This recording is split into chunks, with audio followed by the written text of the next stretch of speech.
Hi everyone, and welcome to the Creative Cast. My name is Lucas Hammond, and we're back this week. We have another landscape photographer with us. But we're not going to the US, we're going to Italy this time.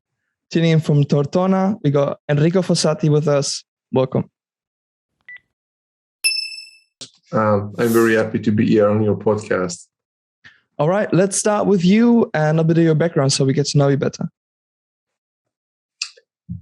Well, I started my journey in the world of landscape photography many years ago. And honestly, at the beginning, it was just like a passion. I wasn't focused on professional results or something like that. I was just taking snapshots of my travels and trips, and I was using a camera exactly like today we can use a smartphone. So I wasn't focused on the professional use of my camera.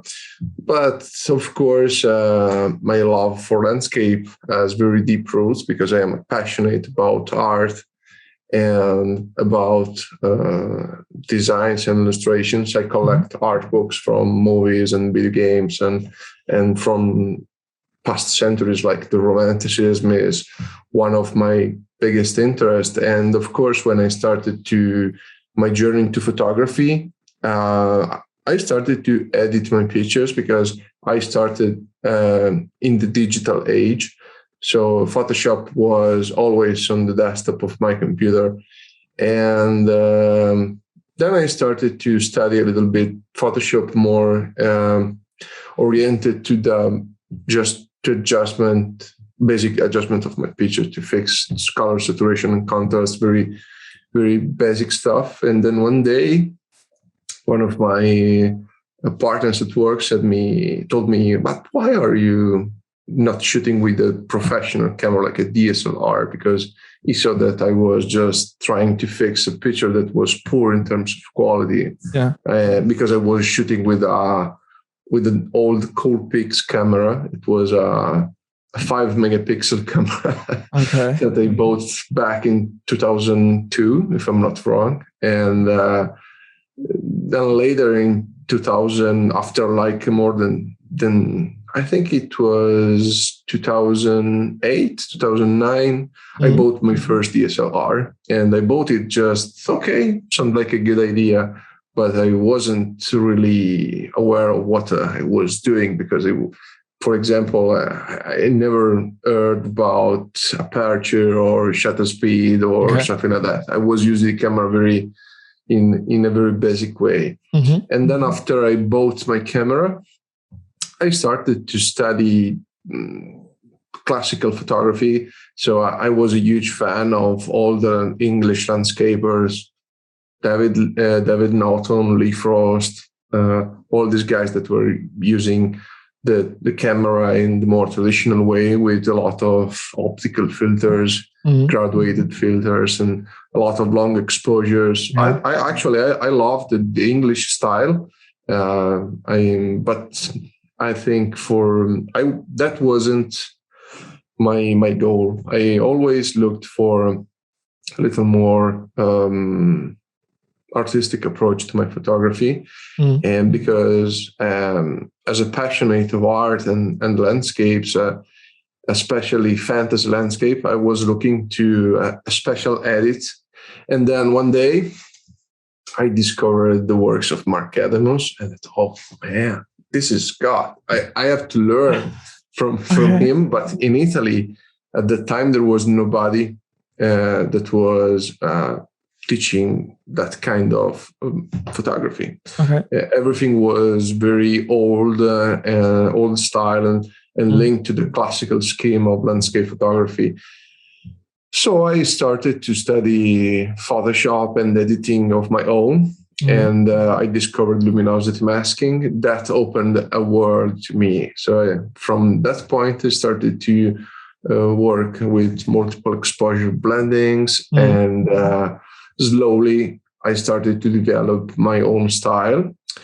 And then my journey in the professional world of photography started later in 2015.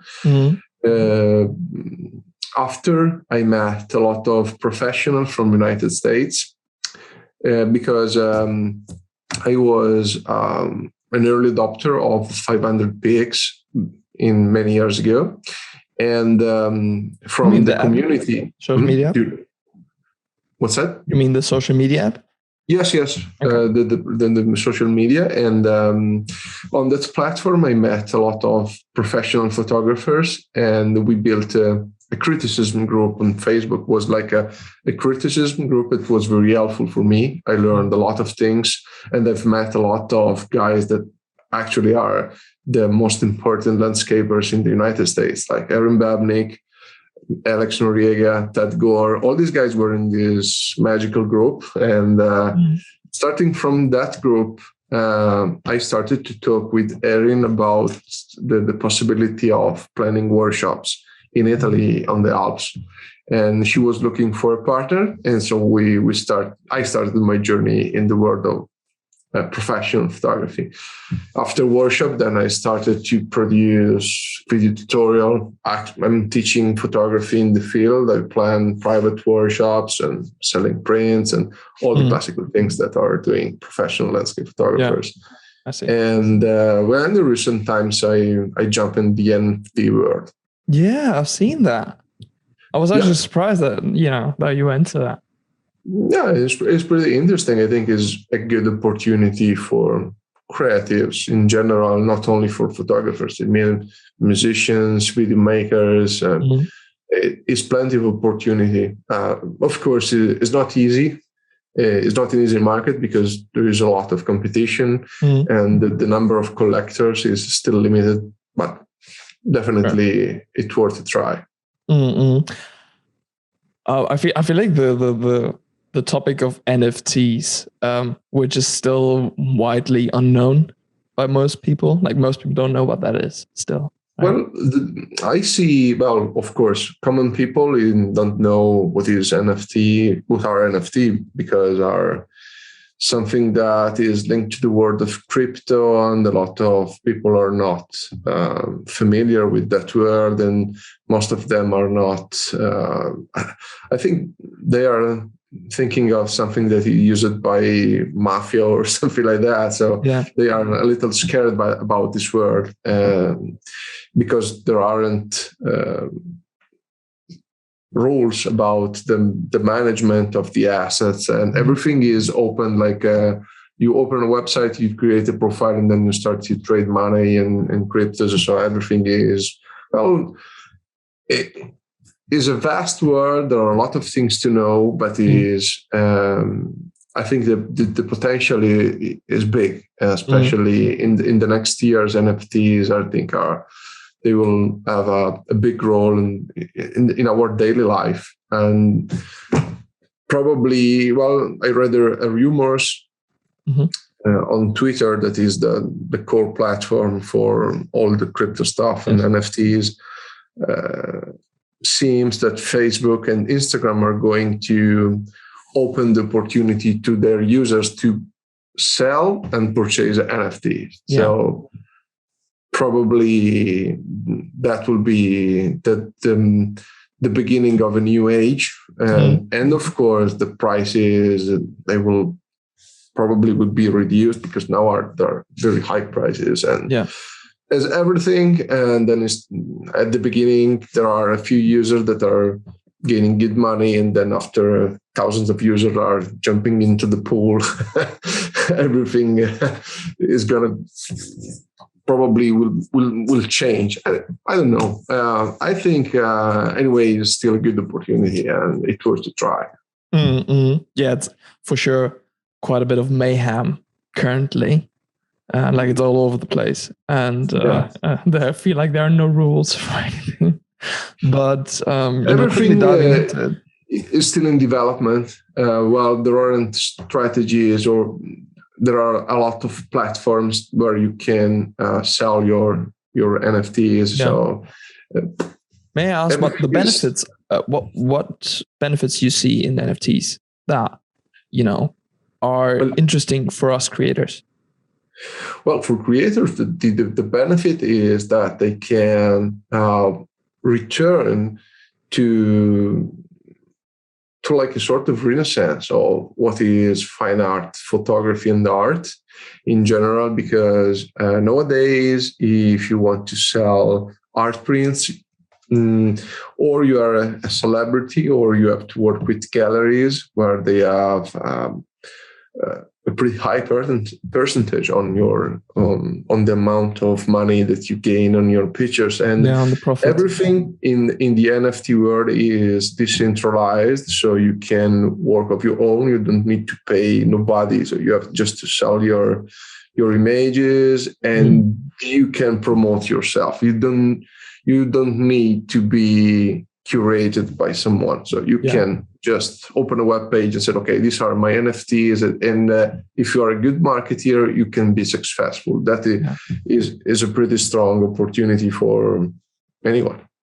Yeah, good point. There are no filters, right? Exactly. Well, of course, there are the two faces of the coin. So, I mean, there is a lot of crap, but on the other hand, you can have a good opportunity. Well, yeah, as you say, it's like the two faces of a coin, right? The more people are allowed to, publish whatever they want, the more you need to do your own research to see what's interesting and what's not, what's valuable, right? Yes, and then you can discover artists that probably like 10 years ago, for them, it was almost impossible to sell a single piece because maybe they were living in a country with poor possibilities, or simply they never met a person that was able to manage their portfolios with a pool of customers. I can say that I gained more in 6 months selling NFTs than in my entire life selling prints. Wow. Yeah. Okay. I'm not a big marketeer in terms of selling prints, but still. Yeah, but it's different. And here in Italy and Southern Europe, the culture of the fine art print, the silent print is not developed among people. If you talk with someone, for example, in Germany, in Austria, or maybe in Northern Europe, you can see in the bookshops a lot of calendars, signed prints, numbered prints, or what's the name of the limited edition book? Yes, limited edition prints or art books. Sure. Here in Italy, the culture is not the same. So selling prints, and then the problem for me is that I'm producing a series of images that are not exactly commercial. Also, in the world of landscape photography, I'm not probably the most popular that you can find due to the subject of my images, because I love moods and dark images. So probably is more complicated to find a customer for that kind of prints. Probably shooting a more commercial subject is easier to place a print. I know a lot of guys in Netherlands or in Germany they have a very good business with prints. Okay, I see. Just due to the nature of the niche you've picked.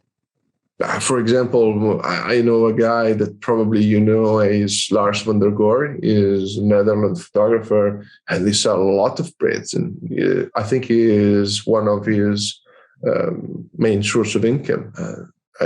He's shooting tree lanes, a lot of trees and nature pictures, and probably are selling very well in his country. I see. Okay. Going back to your particular style of photography, how would you describe your own work?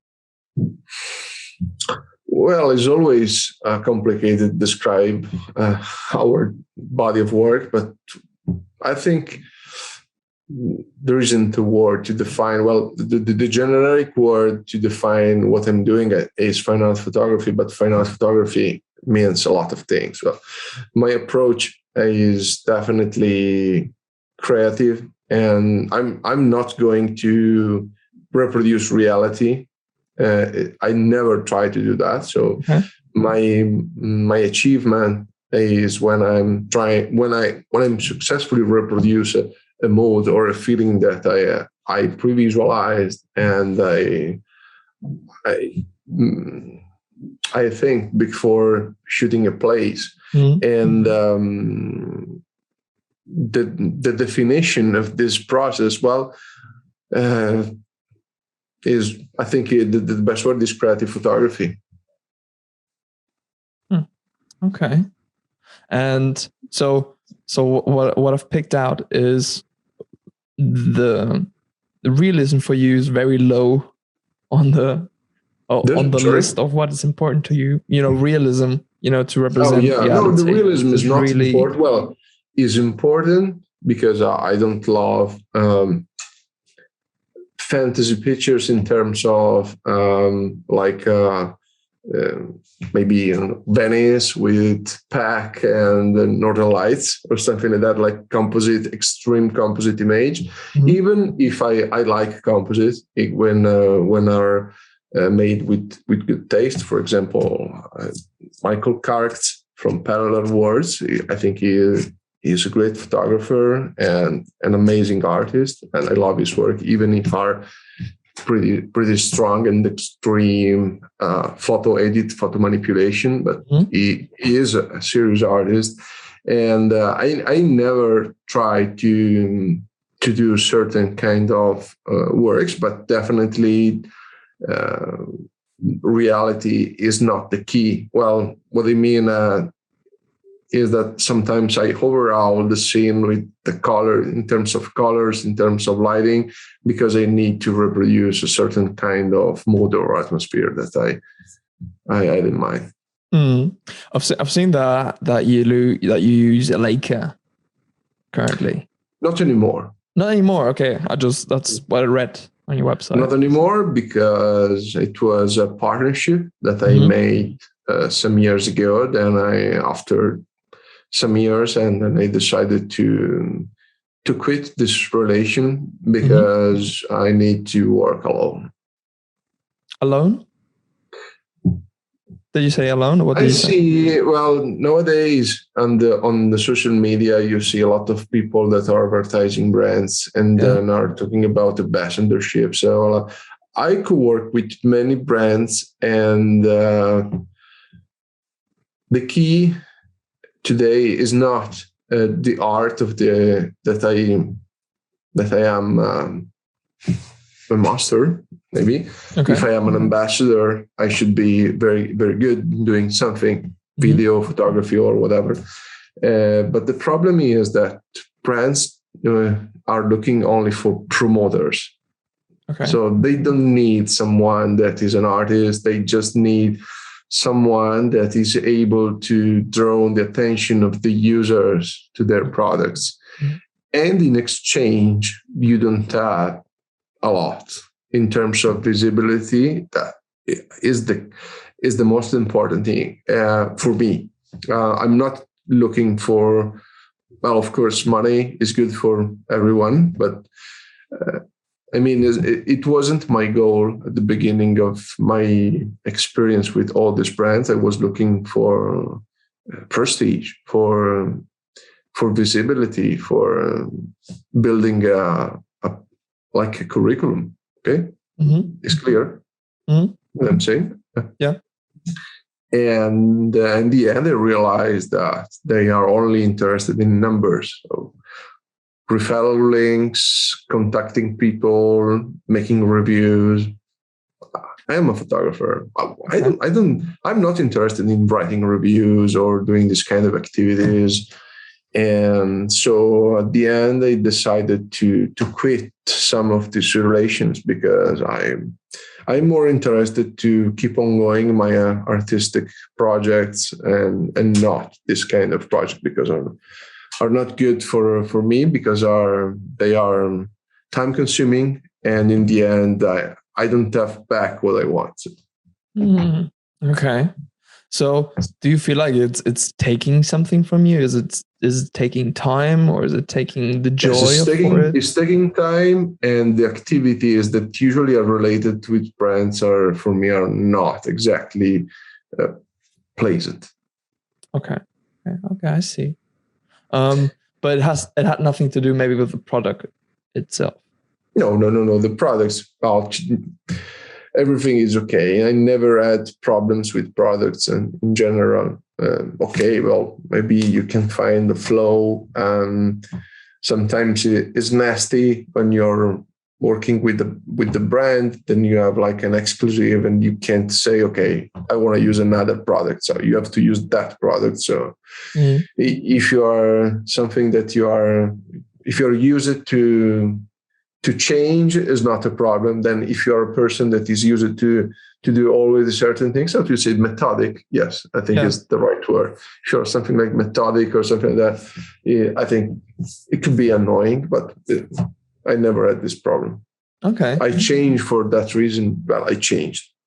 The main problem for me was lack of time and the lack of satisfaction. So I decided to quit my relation, some of my relation, not all, because I still have some relation that are active. Because your satisfaction comes from? Well, when I establish a business with someone, in terms of, I'm talking about a brand, so I'm expecting that brand is using my pictures, is celebrating my art, writing articles, advertising me. And this is not happening in the most of the case. Maybe sometimes one image on Instagram that is just a drop in the sea. Because it is nothing that you can see, okay, these people are appreciating a post on Instagram is just okay. Yeah, it's just a momentary thing. There wasn't the proper exchange, in my opinion. I see. What would you have wished that these companies would do? What I told. So a person that on the other side was able to push my images through their media. Well, I was expecting to be an ambassador of that brand, so not a promoter. Okay, you know what I mean? I see. So it's more, you want it to be more about the artist rather than the company, right? Exactly. So the problem that I'm saying is not only mine, because I know a lot of guys that are experimenting the same issues with other brands, because now it's not important exactly what are you doing. And I see very often brands are advertising maybe products with just exploiting the names of the photographers, but in reality they are not using their images in the proper way, in my opinion. And sometimes it's just a matter of numbers and not a matter of reputation. So okay, I think I got the idea.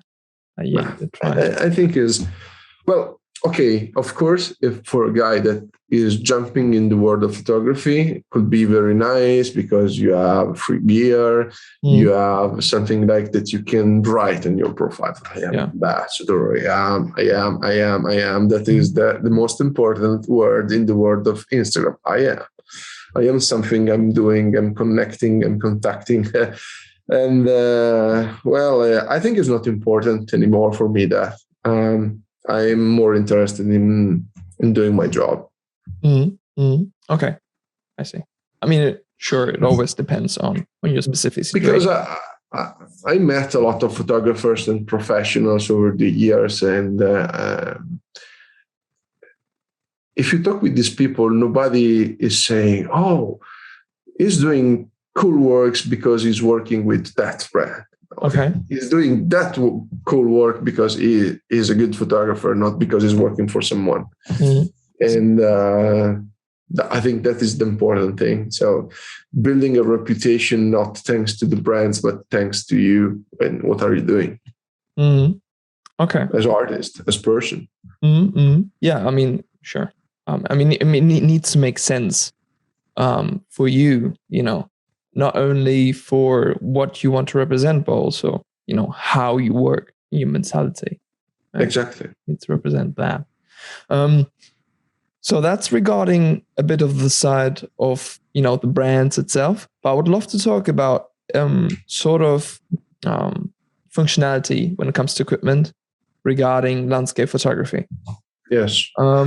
Since there are landscape photographers, young landscape photographers that are just starting out, and they might wonder what is the equipment they need, what's the basic things they need to look out for when it comes to this specific type of photography, when it comes to cameras, lenses, and tripods. Yes. Well, this depends what kind of landscape photography are you looking for. So, I mean, if you're just looking to travel photography, or if you are more interested in pure landscape photography with trips in the wilderness and this kind of things, of course, you have to choose wisely in that case, because you need, of course, lightweight gear, rugged equipment, and you have to select compact lenses that are versatile. So, for example, I'm used to work with zoom lenses. I never use primes like 20 millimeters or something like that, because are bulky, very heavy, and very often I'm feeling limited by that kind of lenses. So I prefer a zoom lens. And actually, I think, in my opinion, the best brand is Sony. I'm teaching landscape photography since many years, and especially post-processing. So I see the raw files of almost any brand. And in my opinion, the best files that you can see now are or from Nikon or from Sony. So in terms of quality of the raw file, of course, the medium quality is very high. So Canon is good, and Fuji is very good, and every brand now has a very high standard, in my opinion. But for my needs, actually, the best one is Sony. Now I own a A7R4, and because they have a very wide range of lenses of high quality, of recent production, so they are optimized for the mirrorless systems. Yes. And in my case, I was looking for a lens with a native socket, 12 millimeters. Say that again. Sorry, I didn't catch that. I was looking for a brand that was able to offer me a very extreme wide angle, native, so without the use of metabones or adapters. And the unique brand at the moment that has a native 12 millimeters is Sony, with the 12-24 f2.8. Is a fantastic lens. It's very lightweight, is super sharp, and is native. So because using metabones, I worked for a while with metabones, but it's always something that you have to add between your camera and the lenses, and in case of extreme weather, they could be a weak point for your gear. So I prefer to avoid to use them. And moreover, in terms of quality, autofocus or something like that, sometimes you can have some issues.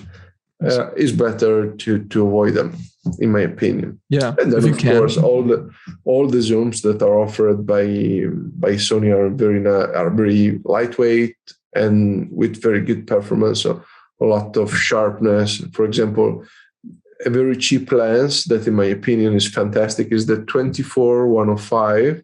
Is an f4 lens that for landscape photography is far enough. Is a very versatile lens because you have a lot of focal length that you can use, and it's very compact and lightweight. It's perfect for a landscape photographer. Okay. And then, of course, depends. With these two lenses, you can do almost everything. If you're looking for details or more intimate landscape, of course, you need also a telelens, and there are a lot of options. Okay, but it's more for rarity for landscapes. Yes, well, I own a telelens. I use it sometimes, but it's not definitely a lens that is essential for my job. I see. And for what concerning tripods, yes, I recommend a very good one. No compromise with tripods, because when you are in the wild and when you are far from a city, when you don't have a shop close to your home, you need something that is very reliable and robust without. Because maybe you can purchase a very cheap one. Now there are a lot of brands from Far East that are very cheap and that are overall are good quality tripods. But when there are extreme conditions, I think you can have serious problems, especially in the junction point or in the screw or the mobile parts of the tripods. They can be very, very delicate, especially when you are shooting with many degrees below the zero, like, minus 25, minus 30. It's very easy that you can have problems with the gear. So it's worth to invest some money in the tripod. I see. So don't go cheap on that. How do you tell if a tripod is good or not? You go to a shop and without looking at the price tag. Well, on the paper, if you're looking for something that is just carbon fiber, you can find thousands of brands. And I think the best is to take a look at your wallet, read some reviews, and then have an idea of what is your budget. Of course, if you want something without compromise, the brands are 2 or 3: RRS, Gizzo, and maybe the other one. Maybe Manfrotto. Yes, Manfrotto is a good tripod, or maybe FLM, or there are many. Colorado tripod in the United States is a very good tripod. Anyway, the key is to try to take a moment to read some reviews in terms of the robustness and if there are tests about the environment where you're going to shoot. So if you're shooting a lot of landscapes, I know there are brands that are producing sealed tripods, especially for the salty water. I say sealed. So the inside doesn't.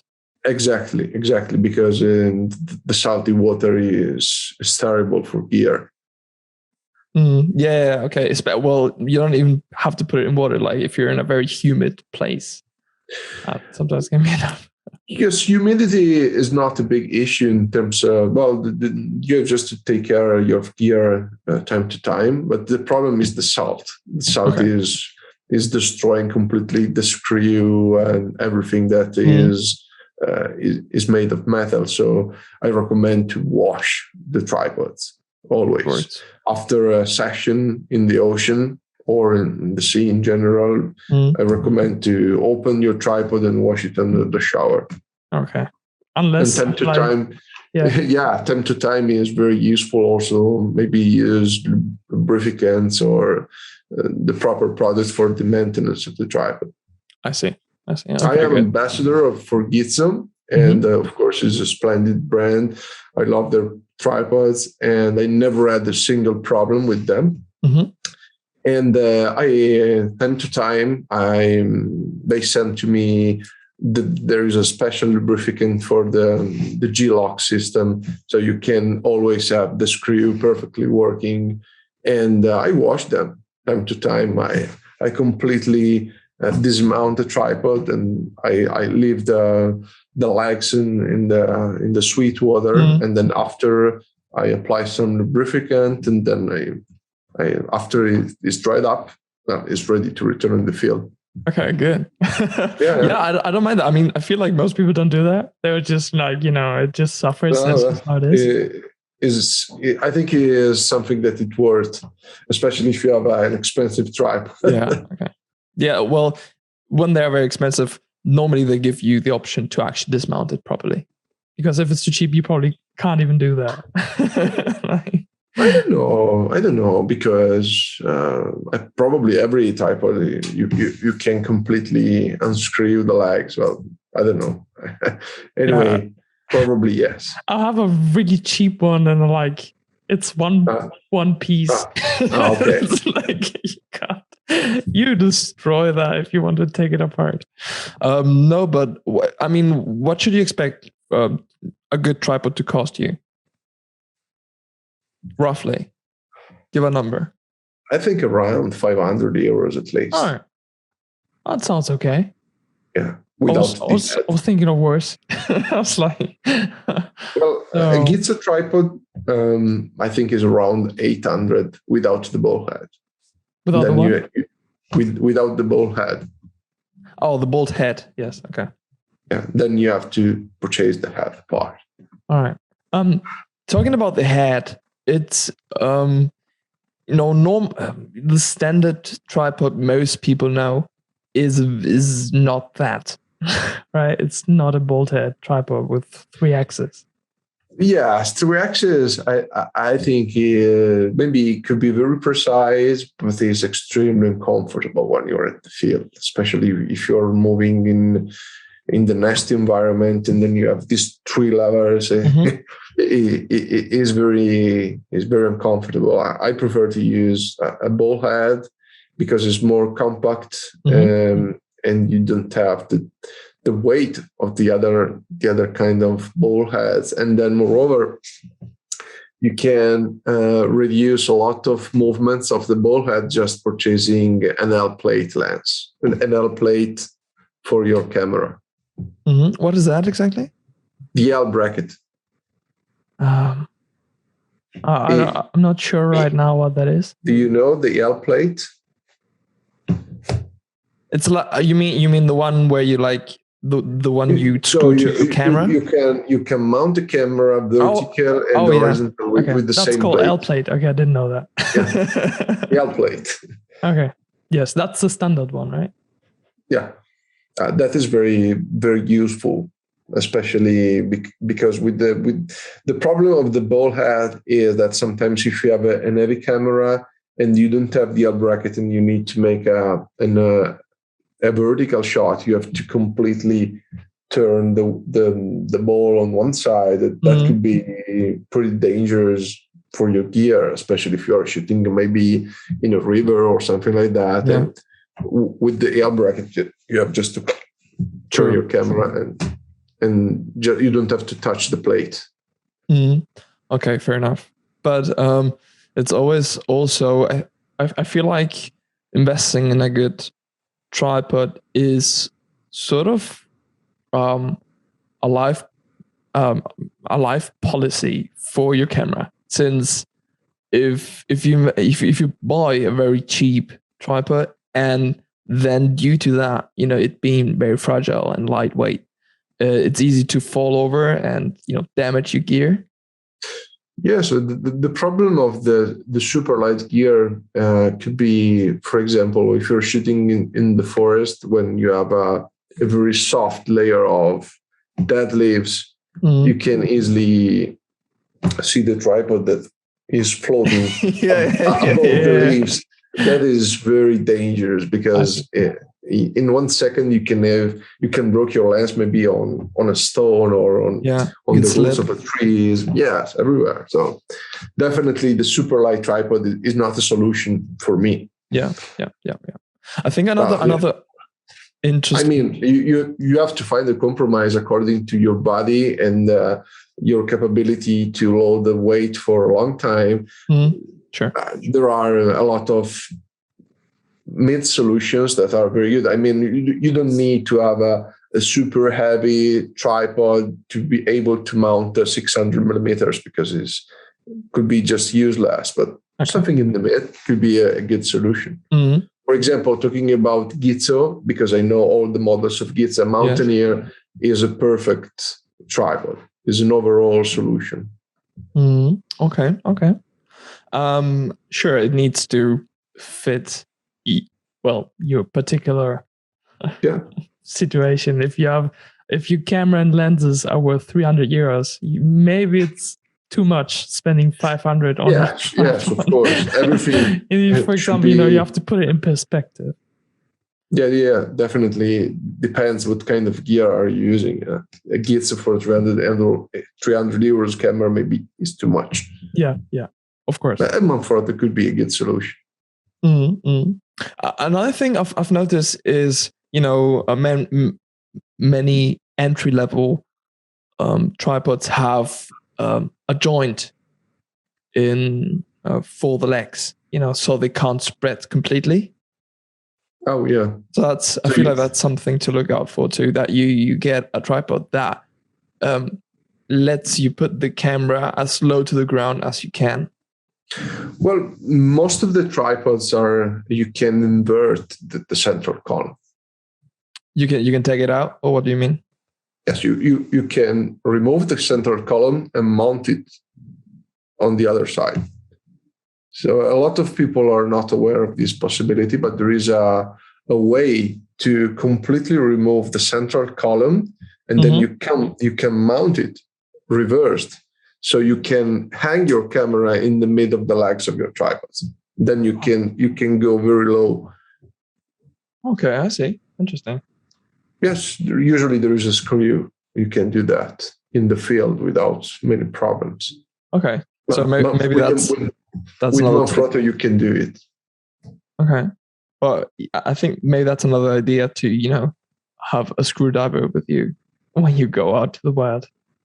Well, but I recommend always to purchase a tripod without the central column, because it is usually, if you raise completely the central column, you lose the balance. And on the other hand, when you want to go very low, you have always this piece of metal that you can't reach the lowest part of the terrain. And so probably the best solution is to find a tripod where you can remove the central column. All right, fair enough. If you happen to think back, to when you started to go out to the wild and take pictures of the landscapes, what are one of the most largest issues or problems you've encountered in the very beginning? Like mistakes you've done that really ruined your day. Thousands of mistakes, starting from purchasing gear to the outdoor gear to the photographic gear. I bought a lot of filters, completely useless. Okay. I bought a lot of maybe things that in the end were not the perfect solution. Sometimes it were to spend a little more since the beginning, so then you can have then a good benefit later in terms of the gear, especially if you're going to shoot in the mountains or in places where temperature can drop, or maybe you can have a storm or something like that. It's worth to purchase some good gear and some good boots or shoes in general. It was probably one of the biggest issues. At the beginning, you have to figure out what you need and what works for you. Exactly. And then because it's a vast work. Well, when you start, okay, I want to make a landscape photography, but then after you build the camera, you need the gear to go outside. So rainproof gear, boots, waders, backpack, headlights, pole sticks, tent, sleeping bag. That is a lot of gear, and you have to spend a lot of money if you want a very good product. So at the beginning, it is always complicated to choose among all these products, because then you need, of course, you can talk with a lot of people that maybe I can suggest a product for you, but then for you maybe is not the best solution. Sure. Maybe it's a good product, but it's not comfortable for you. So especially one of the most complicated thing for me, it was to find the right boots. The right what? Right boots? Yes. Really? Because especially when the biggest problem with the boots is you have to find first of all, a pair of comfortable boots, and then they must be waterproof, and then they must be warm. So, and then you have to remember that maybe you walk for 2 or 3 hours, and then you have to stay in a place for a while. So usually then you get cold, and then later you have to return back. So your boots, they must be absolutely comfortable and made with very readable materials in terms of resistance. Because if you're going in the mountains during a rainy day, if your boots are not good, they are starting to soak from the top. Sure. Usually that is one of the problems, because if the insulation is not good when you are out, then maybe you can't have the feet wet from the bottom of the boot, but from above. That is terrible, because then you have your finger completely frozen. Okay. Oof. Yeah, it doesn't sound like a lot of fun. Okay, so invest in good boots.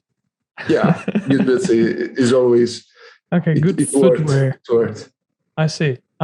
When it comes to lessons learned regarding spotting location, about composition, landscape, finding a good, composition basically for your image to capture.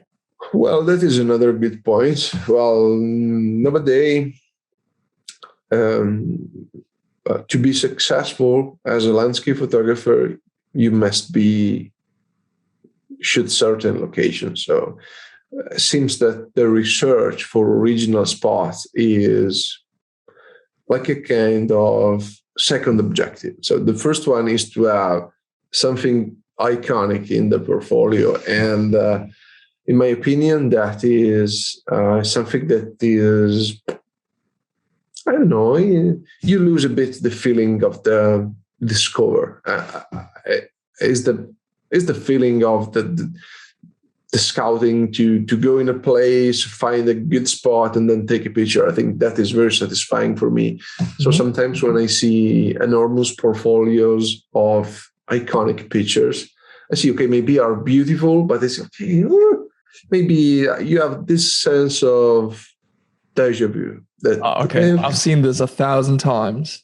Yeah, I think it is pretty annoying, and for me, it's more important to achieve a shot that for me is personal and I feel mine. Then, of course, in my portfolio, I have something iconic, but that is not my goal. For example, if I can travel in a place on the other side of the world that is super popular, okay, I take a picture, an iconic picture from the iconic place. Okay, I am there, I take one, but that is not my goal. I mean, it's not my portfolio. It's just one shot that it will be part of my portfolio, but I don't want to base all my creations on that. So I'm used to spend a lot of time searching for nice location that potentially can be interesting. And I'm quite lucky because I live just 2 hours from the French border. So I have a lot of Alps around my home and mountains. And there are a lot of valleys all around that are completely unspoiled. There are a few photographers that are going there, and so purchasing maps or maybe purchasing photographic books from the area, or just visiting a touristic office, you can have an idea of what there is in these valleys. And on that base, then you can start to think or at your shot. Of course, I can't be sure about the possibilities until you reach the place and you make your scouting, because then it is possible that you find something better during that trip, going in that place, than that place in the end is disappointing, but then you find another one. Okay. Just by chance, it might surprise you. Yeah, so I love to scout and explore. Of course, it's risky. So this means that if I spend a week doing scouting, probably I will have less picture compared to a person that has a map of all the iconic places and then is going, okay, this morning I'm going here, this night I'm going here. Okay, very nice. It's very technical because I can have all with precision where the Milky Way is appearing and where the sun is setting. I can see thousands of examples of that place that I can research on Instagram or other websites. But I think you lose a little bit of magic. I see. It also makes you, if you might end up with less photos if you do it, the first way, scouting on your own. But the ones you get are more unique and different. Yeah, exactly. So, because usually I have an idea of what I want to shoot. For example, this fall, I went to scout an area in the French Alps that it was very... it's not very common. It's not very popular among photographers. It's very wild. And of course, it was challenging because many places were not exactly easy to reach. But I had the chance to take some pictures that, in my opinion, are interesting because are very unique and nobody has those pictures. And that for me is very important. Of course, is rewarding for me. Then probably compare in terms of commercials, shooting, for example, Tracime or maybe Cinque Terre, it could be easier and more rewarding in terms of visibility, but it's different. Recollecting what we have been speaking about for the last 10 to 15 minutes regarding, lessons learned and mistakes you have encountered on your way. Maybe you can dumb it down to 2 or 3 most important lessons learned for you would give as an advice to a younger self. Well, the best advice that I can do is for newcomers, definitely the discussion that we made about the possibility of scouting compared to commercial portfolio, of course, are different. I was making a discussion more focused on the professionals. As a beginner, probably a very nice thing is to try to achieve the same shots of your idol. Okay. I mean, your mentor, favorite photographer. People look up to. Exactly. So you can learn the basics of photography, doing something that you can have under the eyes, and then you can see the entire process that there is behind the construction of a successful shot. So definitely that could be a good lesson. I see. To learn. Exactly. But when you think that you are ready to build your portfolio, I think it's worth to spend a little of time trying to do something that is more personal, because the beauty of landscape photography is not just creating postcards of iconic place, but create a series of portfolios that you feel yours. Okay. And well, of course, you can approach iconic places, but in an original way, just selecting a different kind of weather. For example, I started my career shooting rainy days. Okay. My most popular shots from the French Alps were taken during hours of the days that completely uncommon for that time. Now it is different because that style has been commercialized, and you can see a lot of pictures made in that way. But at the time, shooting rainy days and avoiding the classical pink and red clouds was just a little bit weird. And it was, for me, it was very rewarding in terms of satisfaction and of personal success. So probably the key is experimenting. So you don't have to fear to make something wrong, especially in the beginning, because you're learning. And probably the worst enemy of a beginner are social media. Because when I started, social media were not, I think maybe no, there weren't. And people was posting on the forums. And on the forums, there was space to learn.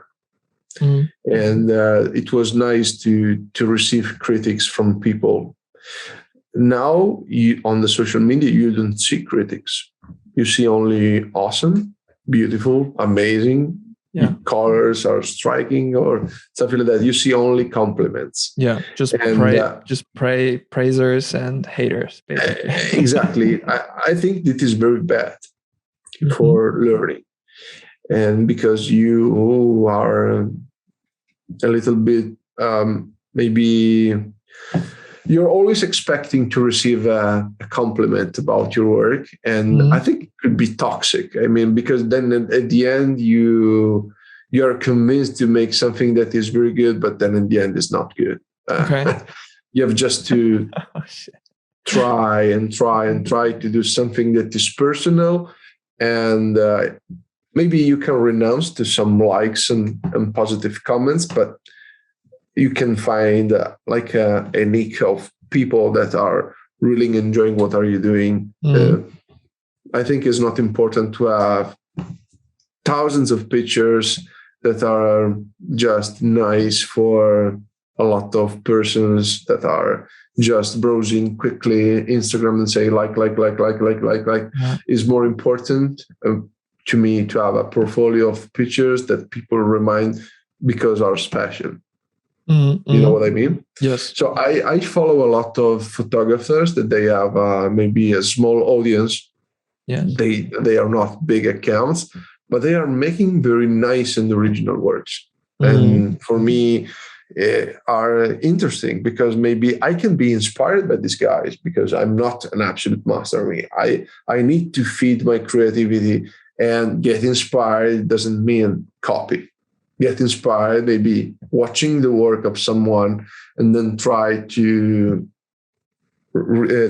take a little of time and trying to introduce in your workflow to channel that work, that creative work in your workflow.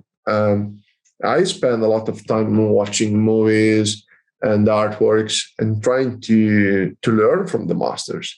Hollywood definitely is a very good way to understand the lighting, the colors, the composition, and you have to watch and channel and then do something of your copy.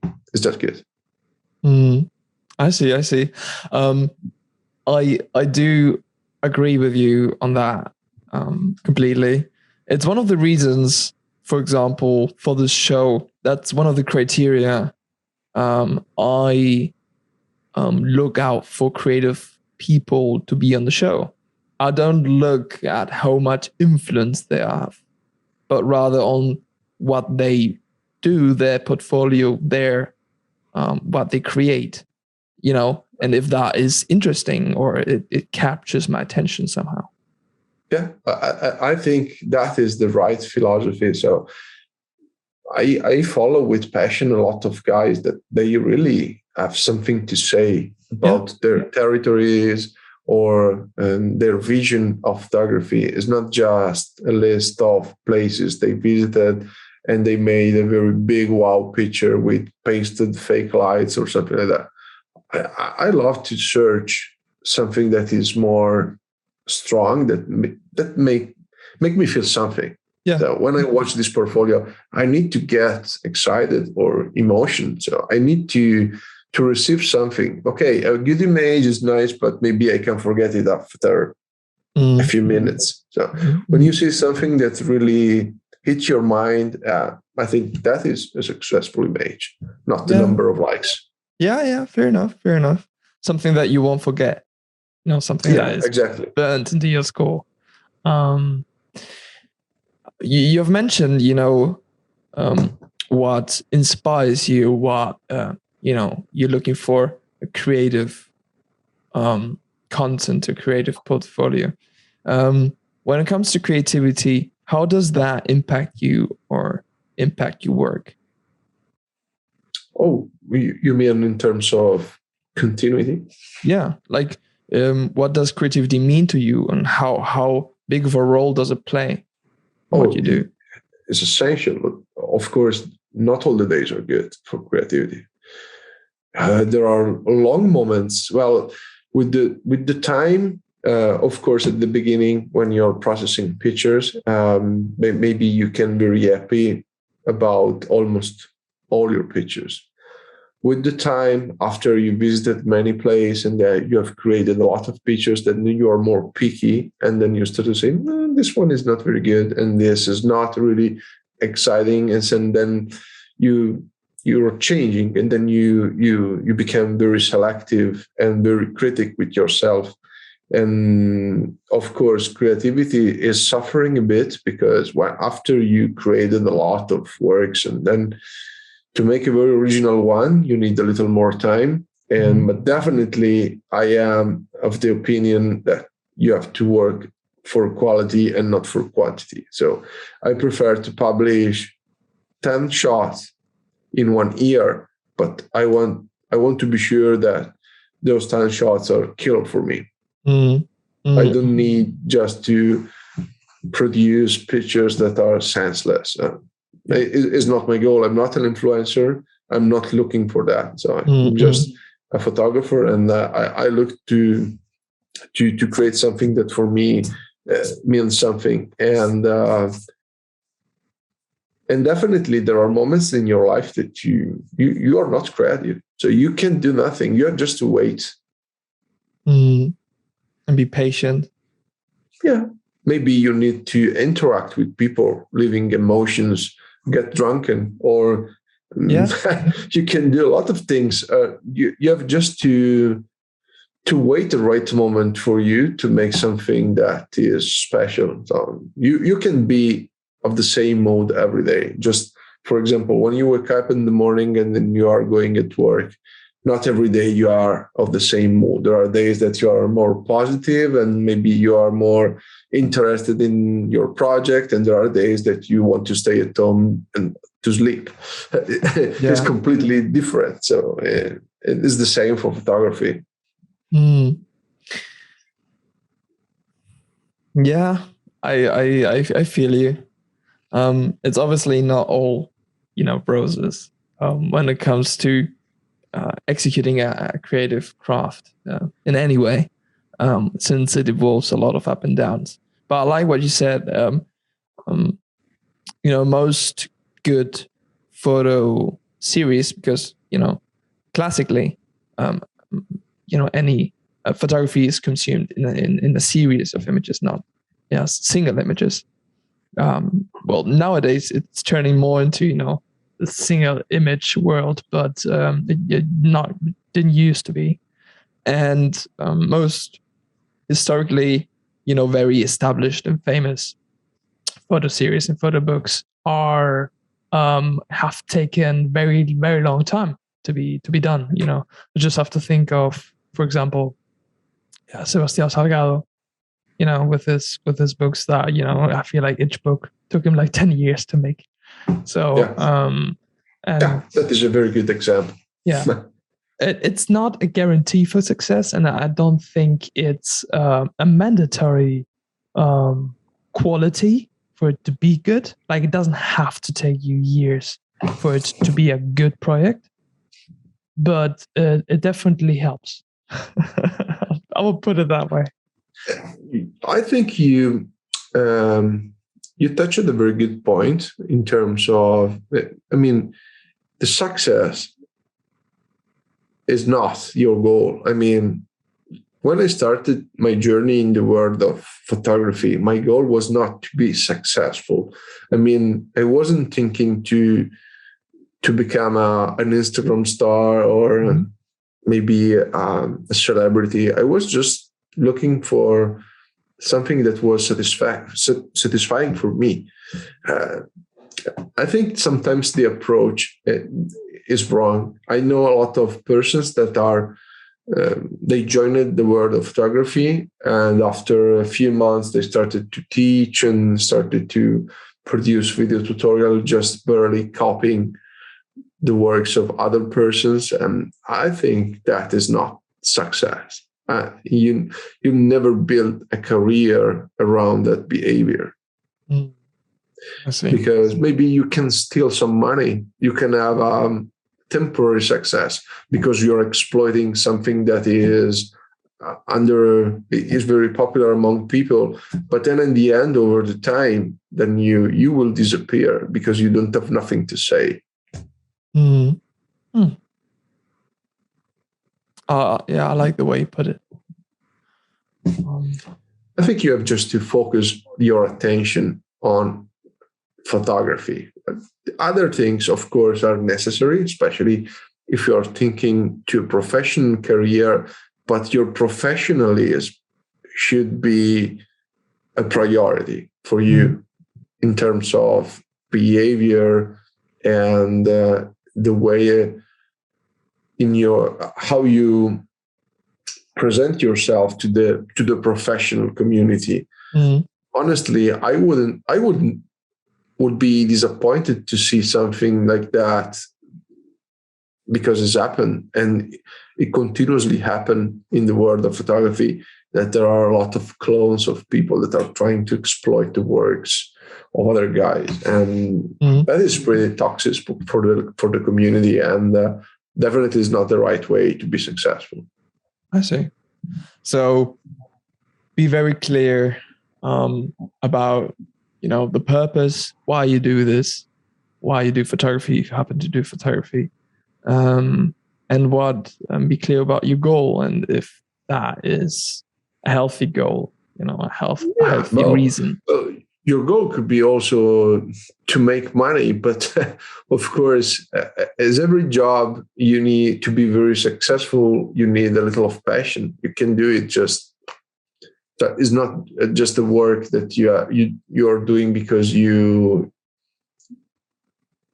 need money to pay something. So you have to do something, especially photography, landscape photography is something that you need a lot of passions. A lot of passion. What are you doing is not just something that you can consolidate in a few days. Right? Yeah. It's a journey, and it takes a lot of time to be very successful. The famous words about I need to build my style. Okay, I need to build my style. Building a style is something that, of course, is important, but it's not something that you can do in 6 months or 1 year. So you need a lot of time, and it's something that is coming from you. It is changing over time. But the key of this creative process is that you need to be always honest with your audience, and you have to produce something that is really important for you. Something that's true. Yeah, I see. For example, if tomorrow I start to take pictures of cats because I need to gain followers, I'm not believable, actually, because I made landscape for 10 years in a certain way, and then if you change completely from a day to another, I can you confuse people and you start to lose exactly. So, and then or as I said before, copying other persons is not the right behavior. So maybe you can be successful because there are a lot of media now that it's easy to copy someone because there are a lot of video tutorials and teachings on YouTube or on the web. So the learning curve is less steep compared to 10 years ago, because you have a lot of informations for free, and there are a lot of very well explained videos and in the field or in post processing. So you can build a very nice portfolio very quickly. But then at the end, when you build this portfolio, you have to ask to yourself if it's your portfolio or if it is the portfolio of another person. Yeah. Okay. Yeah. Good point. Yeah. So moving on, we're getting towards the end of the episode, and yes, there's one more thing I wanted to remark on, since it stood out to me, and there's an endless debate about if you should or not put your watermark on your images. Like doing 180 degree on the conversation, but what stood out to me looking at your website, your portfolio, is that you have slapped on your images your watermark. Yes. And I was curious what your arguments are to do that. Well, honestly, at the beginning I was just applying my watermark because I was jealous of my public pictures, and I was thinking that was a way to protect my images from cheaters or something like that. That in fact is still a way to protect your images, especially if you are publishing pictures with a low resolution. But at the moment, I'm doing that just because I'm used to do that. I'm used to shine my picture with my logo, but it's not necessary, honestly, because if someone is stealing a picture, well, there are a lot of ways that you can gain back the money for that. For example, there is a website. They are pretty popular. I don't remember the name. Is PhotoClaim. Is a professional service, and then you can upload your portfolio to the website, and they are searching all over the web if someone is using your picture, and then they are asking money to these people, and then usually they are always very successful, and then you give back some part of this money. Oh, okay, not bad. But yeah, I mean, sure, it's a measure to limit all the people exploiting. Besides this, there are a lot of ways to protect yourself from stealer. But I think it is very well. You can find maybe some local magazines that are stealing a picture, maybe of a popular place around your home, but you will never be robbed by maybe the New York Times or the big magazines. Or probably. You wish. Yeah, I wish. Okay. So I think for me, it's just a way to say, okay, this is mine, but it's just something like something that I'm used to do, but there isn't a serious reason. I mean, sure. I was just being curious. That's all. I don't know, because you see some do it, some don't. Lately, most people don't do it. Because you don't want it to distract from the art itself. That's like the main reason to not put it there. It's perfectly understandable. Yeah. Right, and I don't know. I was just asking. Yeah, sure. All right. Before we hit it off, would you be so kind to tell our listeners where they can actually find your work, check you out, contact you? Oh, yes, you can find everything about me on my website. It is www.enricofossati.it or on Instagram, enrico.fossati, and you can find all my pictures there. And then on my website, there are the links on all the other social media where I'm connected. You can purchase from my website video tutorials about my processing. And if you need prints or NFTs, just send me an email. All right, sweet. This has been a pleasure. It was fun talking with you about many different topics, and I think we managed to get valuable information out of all of them, especially about valuable tips regarding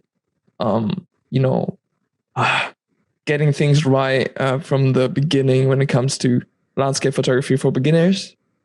A lot of things to look out for, especially when it comes to footwear. Buy some sturdy shoes. Keep that in mind. If you learn one thing from this episode, they are essential. It's that you should buy good shoes. No, Enrico, thank you so much for being here. It was a pleasure. Thanks, Lucas. It has been a pleasure. Bye-bye. All right. All right, guys, you've heard it. I hope you guys enjoyed it.